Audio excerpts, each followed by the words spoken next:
Good morning, everyone. It is November 18th, and this is your federal government business update for yesterday, November 17th. This covers all business conducted in the House, Senate, Supreme Court, and the Executive.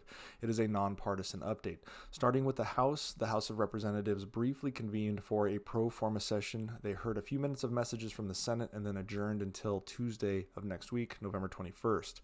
The Senate convened also, but they did so briefly in a pro forma session as well, and then adjourned until next Tuesday.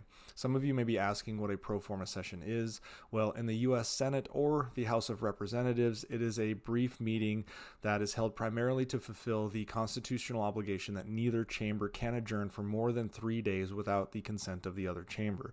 These sessions often last just a few minutes and are typically devoid of any significant legislative activity. Sometimes pro forma sessions can be strategically used to prevent the president from making recess appointments. Moving on to the Supreme Court, there was no significant business that took place in the Supreme Court. Moving on to the executive office, President Biden briefly spoke with Emir Sheikh Tamim bin Hamad Al Thani of Qatar on Israel and Hamas.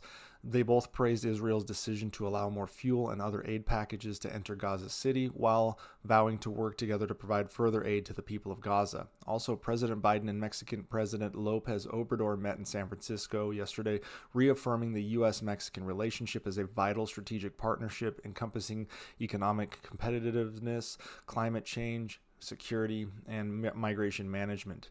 They discussed the fentanyl crisis with Biden's appreciation of Mexico's commitment to addressing it through domestic, bilateral, and often trilateral communications with Canada.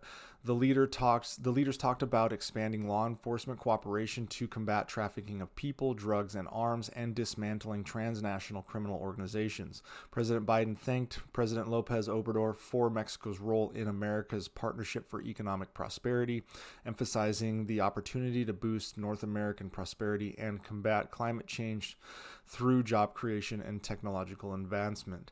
They noted the importance of economic integration and securing supply chains, highlighting that Mexico is the U.S.'s largest trading partner with $864 billion in two-way trade that support millions of jobs in both countries. The presidents also discussed migration, with Biden acknowledging Mexico's efforts in managing migration and repatriating individuals without legal residency. They agreed the need for regional cooperation in migration management and discussed actions against entities facilitating irregular migration for profit. The discussion extended to addressing migration's root causes and expanding legal pathways, citing the U.S.-Mexico Initiative for Cubans, Haitians, Nicaraguans, Venezuelans, etc.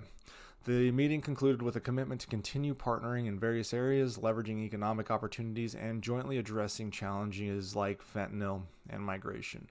And then finally, the president issued 2 proclamations, one for National Child's Day and the other for National Family Week. And that's it for today. You probably won't see another one of these until Tuesday of next week. Have a good day, everyone.